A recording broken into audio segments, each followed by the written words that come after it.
Hello everyone, welcome और welcome back to my channel. कैसे हो आप सब? आई रियली होप कि आप सभी अच्छे हो और सेफ़ हो। तो हमने लास्ट वीडियो में किया था BA BSc 6 real and complex analysis के चैप्टर नंबर 1 की एक्सरसाइज 1.1 के बारे में हमने डिस्कस किया था। इसके एग्जांपल्स मैंने आपको करवा दिए थे और एक्सरसाइज भी मैं आपको करवा देती, लेकिन इसमें ऐसा कुछ भी मुश्किल नहीं था। कोई भी एक सिंगल क्वेश्चन मुझे ऐसा नहीं लगा जो आप नहीं कर पाओगे, तो इसलिए मैं ये नहीं करवा रही हूँ। आप ट्राई कर लेना, अगर कोई क्वेश्चन नहीं होता है तो आप मुझे बता देना। और टेलीग्राम पे भी मैंने अपने चैनल बना लिया है, अभी कुछ अपलोड तो नहीं किया है, बट धीरे धीरे वहाँ पे भी मैं अपलोड कर दूँगी PDFs वगैरह, तो वहाँ पर ज़रूर फॉलो कर लेना। टेलीग्राम पे डायरेक्ट या तो सर्च कर लेना श्रेया ग्रेजुएशन क्लासेस, या फिर कल मैंने चैनल की कम्युनिटी टैब में भी लिंक डाल दिया है और चैनल के अबाउट सेक्शन में भी आपको लिंक मिल जाएगा, तो वहाँ पे भी ज़रूर चैनल के साथ कनेक्ट हो जाना। ठीक है, आज हम 1.1 तो नहीं करेंगे, ये आप ट्राई कर लेना। कुछ ना समझ में आए तो पूछ लेना, मैं आपको 1.2 का कंसेप्ट और एग्जांपल्स करवा देती हूँ, उसके बाद फर्स्ट चैप्टर कंप्लीट हो जाएगा। देखो क्या है फंक्शनल डिपेंडेंस और नॉन इंडिपेंडेंस। क्या होता है इसका मतलब? The m functions u1 u2 up to um of n independent variables x1 x2 x3 up to xn are said to be functionally dependent if there exists a relation of the form f of u1 u2 up to um equals to 0. Also we say that the functions u1 u2 up to um are not independent if there exists a relation of the form this equals to 0. अगर आपके पास m functions हैं, late से u1 up to um, किसके हैं वो? n independent variables के m function है। इनको कहा जाएगा कि ये फंक्शनली डिपेंडेंट है। कब? जब इनके बीच में जो रिलेशन होगा वो आपको इस तरह मिल जाएगी, f of u1 up to um किसके इक्वल आ जाए? 0। यानी कि आपको u और v के, अगर दो फंक्शन है u और v, उनके बीच में रिलेशन मिल जाए कुछ ऐसा और उसकी वैल्यू 0 के इक्वल आ जाए, तो इसको बोला जाता है कि ये फंक्शनली क्या है? डिपेंडेंट है, या फिर नॉन इंडिपेंडेंट आप इसको बोल सकते हो। देखो for example, let u equal to x, v equal to x cube by the two function of one variable x, u भी फंक्शन x का, v भी फंक्शन x का। तो v क्या है? एक्स क्यूब, और x किसके इक्वल है? u की इक्वल। तो मैं v को क्या रख सकती हूँ? u का क्यूब। तो क्या हो गया? v minus u cube equal to 0। तो ये क्या है? v माइनस यू क्यूब, इसको मैं f ऑफ u भी लिख सकती हूँ क्योंकि ये u और v का फंक्शन है। तो u और v का फंक्शन किसके इक्वल आ गया? 0 के इक्वल आ गया ना। तो इसका मतलब u और v कैसे है? Functionally dependent. नेक्स्ट एग्जांपल है, अगर u साइन x के इक्वल है, v साइन की पावर 4x के इक्वल है, तो same as it is v क्या है? साइन की पावर 4x, तो इसको मैं लिख सकती हूँ u की पावर 4। तो v माइनस यू की पावर 4 किसके इक्वल आ गए? 0 के इक्वल आ गए। So again u and v कैसे हो जाएंगे? Functionally dependent. एक थ्योरम है जिसका प्रूफ नहीं है, सिर्फ थ्योरम का रिजल्ट है। क्या है? अगर n ही फंक्शन हो और n ही इंडिपेंडेंट वेरिएबल्स हो, तो ये फंक्शनली डिपेंडेंट कब होगा? जब Jacobian of u1 u2 up to un upon x1 x2 up to xn किसके इक्वल हो? 0 के इक्वल हो। और कंडीशन क्या है? इफ़ एंड ओनली इफ़ की। अगर ऐसी कंडीशन है तो ज़रूर क्या होंगे? ये इंडिपेंडेंट, फंक्शनली इंडिपेंडेंट होंगे, और अगर फंक्शनली इंडिपेंडेंट है तो ये कंडीशन ज़रूर होल्ड करेगी। ठीक है, क्लियर है? समझ में आ गया? बस यही कंसेप्ट है इसमें। अब देखो एग्जाम्पल कैसे आएगा, इसमें क्वेश्चन कैसे आएंगे। u आपको दे रखा है x plus y upon 1 minus x y, v आपको दे रखा है tangent inverse x plus tangent inverse y। दो फंक्शन दे रखे हैं। क्या इवेल्युएट करना है? Jacobian of u v with respect to x y, और बताना है कि क्या u v फंक्शनली डिपेंडेंट है, और अगर है तो इनके बीच में रिलेशन निकालना है। ठीक है, u दे रखा है, v दे रखा है। जैकोबियन निकालने का फॉर्मूला u v का x y के साथ ये बनेगा, तो इसके लिए सभी टर्म्स चाहिएंगी। तो हमने u का पार्शियल डेरिवेटिव कर लिया विद रिस्पेक्ट टू x, तो u अपॉन v वाला मेथड लगाएंगे। v का square, v as it is derivative of u minus u as it is derivative of v, same as it is y के साथ करेंगे। ऐसे ही v आपके पास ये है, इसका derivative with respect to x करोगे तो टेंजेंट इनवर्स x का क्या हो जाएगा? 1 upon 1 plus x square. y के साथ करोगे तो 1 अपॉन 1 प्लस वाई स्क्वायर।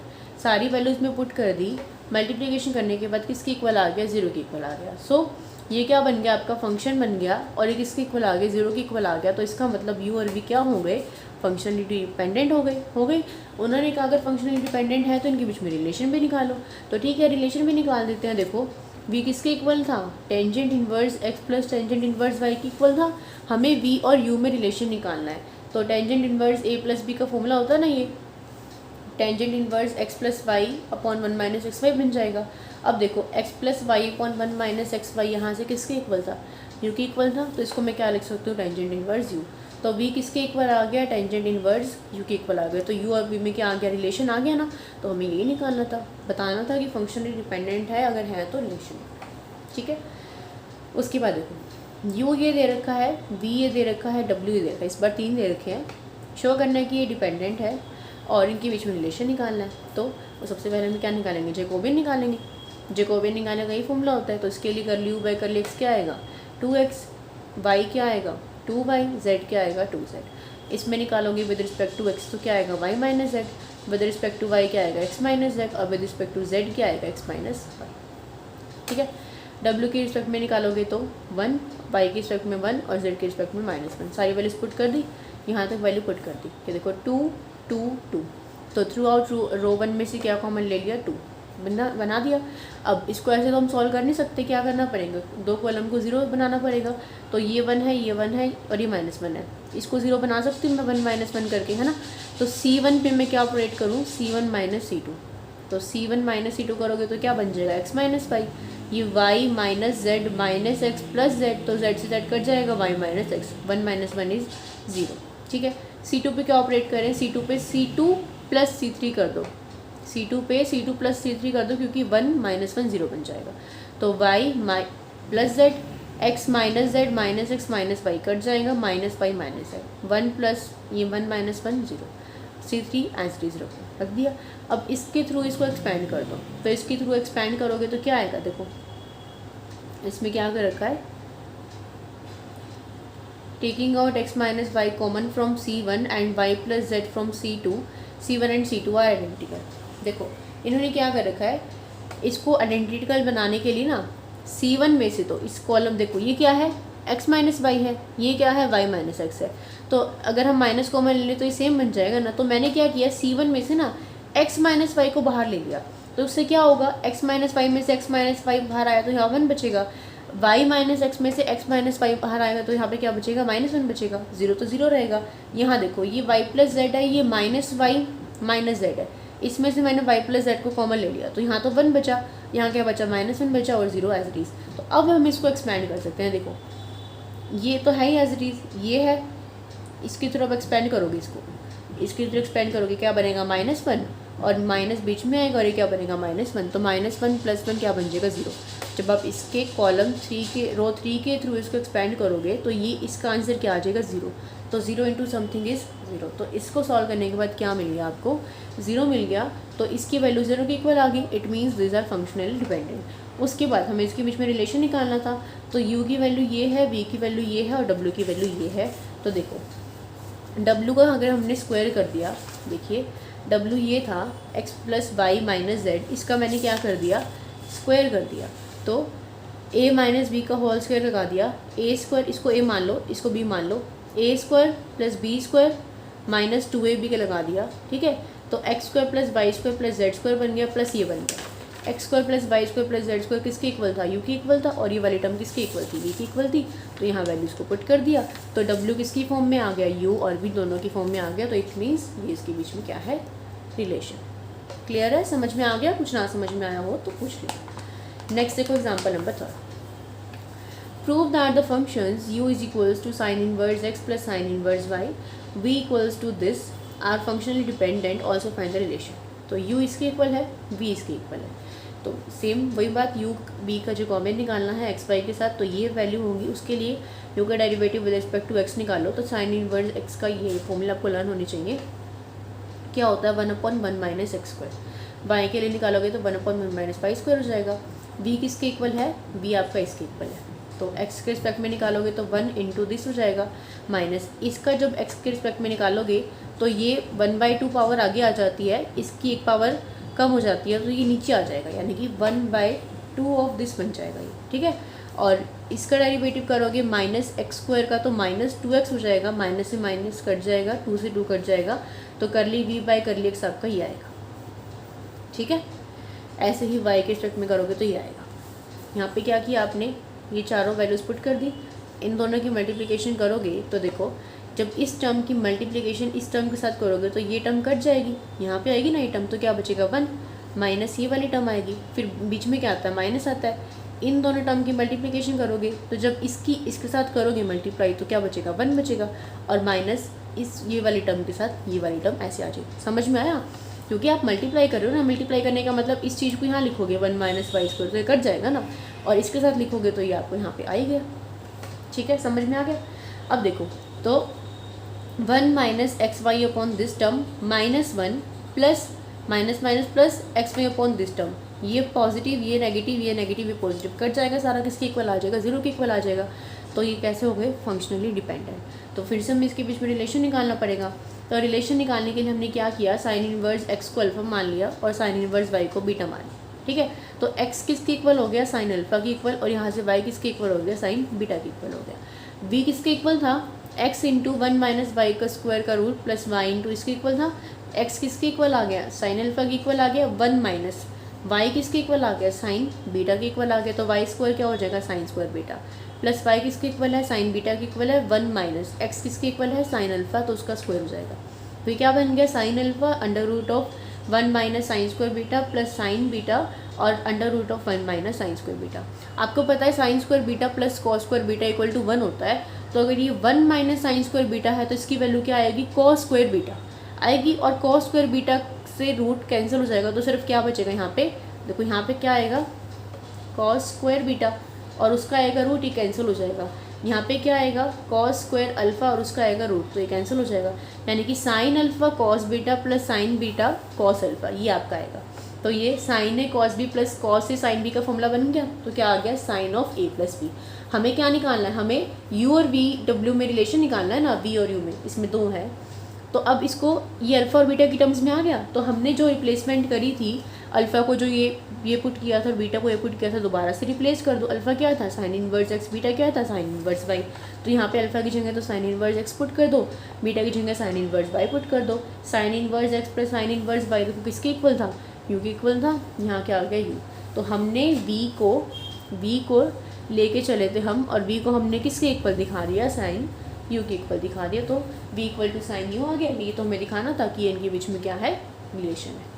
ठीक है, रिलेशन निकालने के लिए कोई पर्टिकुलर तरीका नहीं है कि आपको ऐसे करना है, मैं ये कह दूँ कि आपको अल्फ़ा पुट करना है तो ही रिलेशन निकलेगा, या फिर एक्स पुट करना है तो ही रिलेशन निकलेगा, या फिर डब्ल्यू का स्क्वायर करना है तो फिर स्क्वायर करके रिलेशन बनेगा। नहीं, ये डिपेंड करता है क्वेश्चन टू क्वेश्चन की रिलेशन कैसे आप निकालोगे, और ये आपको आएगा प्रैक्टिस से। तो जो भी एग्जाम्पल है, जितने भी क्वेश्चन हैं, इन सबकी प्रैक्टिस करना ताकि आपको पता चल जाए कि इस वाले क्वेश्चन में हमने ऐसे निकाला था। ठीक है, अब तक हमने 3 एग्जाम्पल करे। फर्स्ट वाले में रिलेशन के लिए कुछ भी नहीं करना पड़ा, डायरेक्ट फॉर्मूला लगा दिया, रिलेशन निकल गया। सेकंड वाले में हमें डब्ल्यू का स्क्वायर करना पड़ा, और थर्ड वाले में हमें पुट करना पड़ा। अब फोर्थ वाले में देखते हैं कि हमें क्या करना है क्या नहीं। Prove that these are not functionally dependent, इसमें तो फंक्शनली डिपेंडेंट है ही नहीं, तो रिलेशन भी नहीं निकलेगा। यू ये रहा, वी ये रहा, यहाँ पे यू और वी किसके फंक्शन है एक्स वाई और जेड के फंक्शन है। ठीक है, तो यू वी का जैकोबियन हमने एक्स वाई के साथ भी निकालना है, वाई जेड के साथ भी निकालना है और जेड एक्स के साथ भी निकालना है, क्योंकि 3 के साथ हो गया। तो हमने सारी वैल्यूज़ निकाल ली। ये क्वेश्चन सेम 1.1 में कुछ ऐसा था भी। यू का एक्स के साथ निकालोगे तो क्या आएगा, e की power x plus y z, y के साथ निकालोगे तो 1/y प्लस एक्स जेड, ऐसे सारे निकालोगे। देखो ये वैल्यूज़ पुट करी, इन दोनों की मल्टीप्लिकेशन करी, माइनस इन दोनों की मल्टीप्लिकेशन करी, तो देखो कुछ भी टर्म कॉमन नहीं आ रही, कुछ भी कैंसिल नहीं होता। ये वैल्यू 0 नहीं बन, किसके इक्वल आ रहा है नॉट 0 के इक्वल आ रहा है। ऐसे ही ये सॉल्व किया तो किसके इक्वल आ रहा है नॉट 0 के इक्वल आ रहा है, और ऐसे ही ये सॉल्व किया तो किसके इक्वल आ रहा है नॉट 0 के इक्वल आ रहा है। तो ये कैसा हो गया नॉट फंक्शनली डिपेंडेंट। यहाँ से एक चीज़ याद रखना, अगर मान लो ये 0 आ जाता और ये भी 0 आ जाता तो भी ये क्वेश्चन फंक्शनली डिपेंडेंट नहीं होता। अगर ये 0 आ जाता, ये नॉन ज़ीरो रहते दोनों, यानी कि तीनों ही 0 होने ज़रूरी है अगर आपने इसको फंक्शनली डिपेंडेंट करना है। यहाँ पे यही बात लिख रखी है कि मान लो इस अब एग्जांपल में ये 0 ना होता तो हमें प्रूव करके दिखाने की ज़रूरत नहीं है कि ये 0 नहीं है और ये भी 0 नहीं है। ऐसे ही अगर ये 0 है, ये 0 नहीं है, तो ये फंक्शनली डिपेंडेंट नहीं होगी। मतलब एक भी अगर नॉन ज़ीरो आ गया ना तो वो फंक्शनली डिपेंडेंट नहीं होंगे। ठीक है, यही बात यहाँ पे इसमें लिख रखी है। तो ये थे आपके 1.1 के एग्जाम्पल, जो कि काफ़ी आसान थे, इसमें कुछ भी ऐसा मुश्किल नहीं था। सिर्फ जैकोबियन निकालना है। जैकोबियन की वैल्यू अगर 0 आ जाए तो रिलेशन निकाल दो, वरना क्वेश्चन वहीं पे ख़त्म हो जाएगा। एक्सरसाइज में देखो फंक्शन दे रखा है सेम u v w, जैसे भी हमने किया, are not independent of each other, also find the relation between them. तो 0 के इक्वल आएगा, रिलेशन आपको निकालना है। इसमें भी रिलेशन निकालना है, इसमें भी, इसमें भी। इसमें क्या है फिफ्थ क्वेश्चन में ये दे रखा है, बस शो करके दिखाना कि 0 के इक्वल है, रिलेशन नहीं निकालना। 6 में नॉट फंक्शनली डिपेंडेंट नहीं है इसमें, ठीक है। 7th में are not independent of one another, और इसमें रिलेशन निकालना है। और 8th में क्या है, 8th अलग से क्वेश्चन है, शो करना है कि ये और ये इंडिपेंडेंट है अनलेस, ये मैं देख लूँगी अगर मुश्किल होगा। अब आपका काम क्या है, एक्सरसाइज 1.2 आप ट्राई करोगे, एग्जाम्पल तो करवा ही दिए हैं। मुझे लगेगा कोई क्वेश्चन अगर अलग है, 8th क्वेश्चन में देख लूँगी, अगर मुझे लगेगा कुछ क्वेश्चन अलग है तो ही मैं करवाऊँगी, वरना अगर सिंपल क्वेश्चन होंगे इनकी तरह तो मैं नहीं करवाऊँगी, क्योंकि हमें और बुक्स भी करनी है और इसके और चैप्टर्स भी करने हैं। तो मैं नहीं चाहती कि मैं इन ईजी चैप्टर्स पे या फिर ईजी एक्सरसाइज पे बहुत ज़्यादा टाइम लगाऊँ, ठीक है। तो आज की वीडियो के लिए इतना ही रखते हैं। अगर समझ में आ गया हो तो मुझे बता देना, कुछ ना समझ में आया हो तो पूछ लेना। अगर वीडियो पसंद आ जाए तो प्लीज़ वीडियो को लाइक कर देना, और आप चैनल को सब्सक्राइब नहीं करते हो, मुझे नहीं पता क्यों नहीं करते हो। जो रेशो होती है सब्सक्राइब और नॉन सब्सक्राइब की, उसमें नॉन सब्सक्राइब की ज़्यादा होती है, वो वीडियो ज़्यादा देखते हैं। अब अगर आप वीडियो देखते हो, आपको वीडियो अच्छी लगती है, समझ में भी आता है, तो प्लीज़ चैनल को सब्सक्राइब कर दिया करो। इसमें आपके कोई भी पैसे नहीं लगते हैं, और आपको अगर फ्री ऑफ कॉस्ट कुछ पढ़ने को मिल रहा है, उसके लिए अगर आपको सिर्फ लाइक शेयर कमेंट सब्सक्राइब ही करना होता है तो प्लीज़ वो कर दिया करो, चाहे वो किसी का ही चैनल हो, मेरा नहीं, चाहे वो किसी का भी हो। इससे क्रिएटर को खुशी मिलती है जो भी मेहनत करता है, एफर्ट्स करता है, और भी कुछ भी नहीं, ठीक है। सो मिलेंगे फिर कल की वीडियो में, तब तक के लिए bye bye, take care, keep watching, keep studying.